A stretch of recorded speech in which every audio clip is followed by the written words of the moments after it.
I wouldn't say there's a perfect way when you're starting an instrument, in this case keyboard.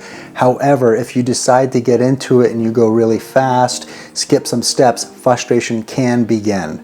So in this video, we're going to address bench height, posture, hands at the keyboard, techniques, and then some basic playing. So hello everyone, I'm Jim. Welcome to Grassroots Piano, and this is where we're building a foundation. The channel's about 2 months old, and this is a brand new playlist, so you're in the right place if you want to learn piano and keyboard. I've already added some great accompaniment tracks with chords and whatnot, so if this is interest of you, please consider subscribing. I'm also giving back what I've learned as a teacher. I've found many different ways on how to teach and how to instruct because every student's different. So I'm going to be phrasing things like, this has helped some students, so try this, or maybe this will work with you. Don't forget to leave a comment or a question. We're always here for you. So let's begin. All right, let's talk about posture sitting at the piano. So we have a bench here. This is a really nice bench. You don't have to have something like this, but I recommend something height adjustable. It can be a drum stool. I've had students use chairs and they prop up pillows and whatnot. That's important because we're going to quickly talk about arm weight and elbow weight. Feet flat, and then I think about my back, straight up, shoulders back down and relaxed. And then I bring my hand over to the keyboard, and I might have to move up a little bit. And once I do that, I'm thinking about arm weight. I want to make sure that my elbow can support, my arm can support the sound. That's important because a lot of times we think just fingers. The other thing is if your shoulder's going up too high, you're too high. So some great piano educators, music educators would say that this should be almost level at the piano or parallel to the ground. I don't get into that too much detail because everyone is different. The thing I do want to encourage is that when you're playing, you can feel that your arm and elbow helping you create a toug. Talk about is that your wrist should be relaxed and everything feels good. Your hand, this is for beginners, so your hand is behind the elbow. We're never going to go out like this in this case or anything drastic. All right, now that we have touched upon our posture and sitting at the stool bench, we are now going to talk about placing the hands at the keys. All right, a few things. I have seen learners over the years play way to the edge, and I'm exaggerating, but we want to avoid this. My wrist is tightening up. We want to avoid that. The other one is overextending that way. All right, so this is from the Faber book. Here's a method. You can take your hand, go like this, and then turn your hand over. That might be your natural position. I'm going to go, in my case, G position here. My natural position is somewhat lower because I depend on my arm and elbow weight to control the keys. We want to avoid just thinking controlling the keys from here. We don't want to just press from here. We're thinking arm and elbow weight. One of the things I want to stress is once you get your hands on the keys and you feel like you have a little arch, a little curve in the fingers, start playing at the tips of your finger so you're firmly pressing right here. I'll bring it down a little bit. You're not doing this, okay? Teachers exaggerate, but you want to just get used to that sound. So let's get into some playing like it's your first time. Hey guys, so sorry to interrupt. If you're getting value out of this video, please hit the thumbs up button so it reaches other awesome people like you. Back to the lesson.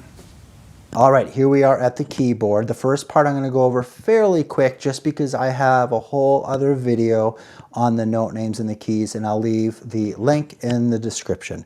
So a piano has 88 keys. Don't worry if you don't have the cash to get a keyboard for 88 keys. I've had wonderful learners work their way up, start even as even 49 keys. Once you start playing, that's when you start learning.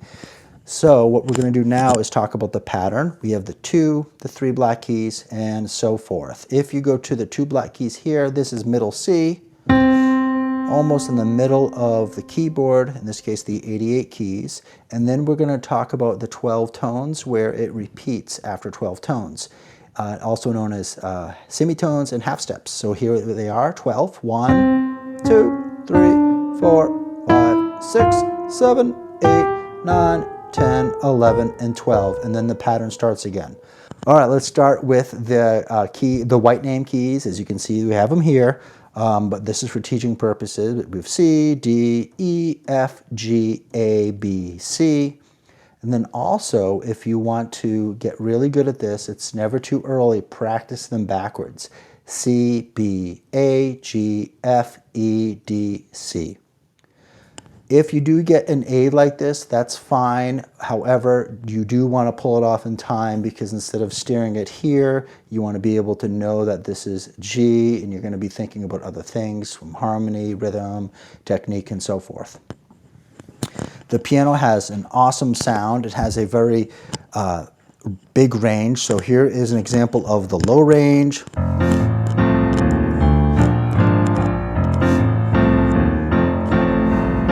And then an example of the higher range. Let's see, I'll just throw something down.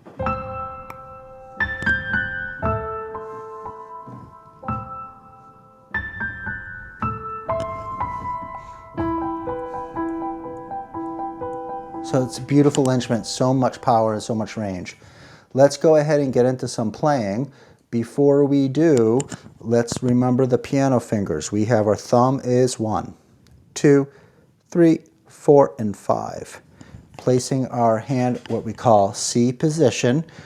So our first exercise is kind of fun. There's a checklist going on here. Many students, when they play, when they're first playing, they might have coordination issues like this. Teachers exaggerate. One of them is these, the thumb, first and middle finger. We have strong muscles, so we can do that. And then this happens. Do you see how I exaggerated there? But that's very common. So first, try to play and simply just hold the tone, come back up. When you're ready, reset. Fingers slightly curved. Thinking arm weight if you can.